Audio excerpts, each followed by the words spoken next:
African মহিষ African মহিষ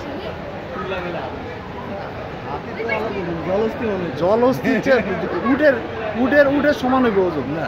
হ্যাঁ ভাই ওই যে ওখানে যে একটা উট দেখলাম আমার তো মনে হয় এখানে মিনিমাম 2500 কেজি হইব সমান ওজন লইব একটা রান আর একটা উঠে তাই আছে না? ও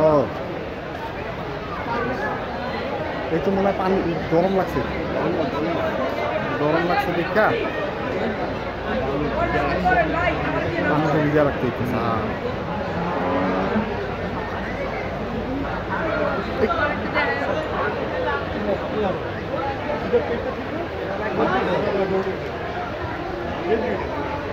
এই যে এখন সাইজটা বুঝে যাইতেছে কত বড়। ভাই গামছা ছিল একটা দেন দেখতো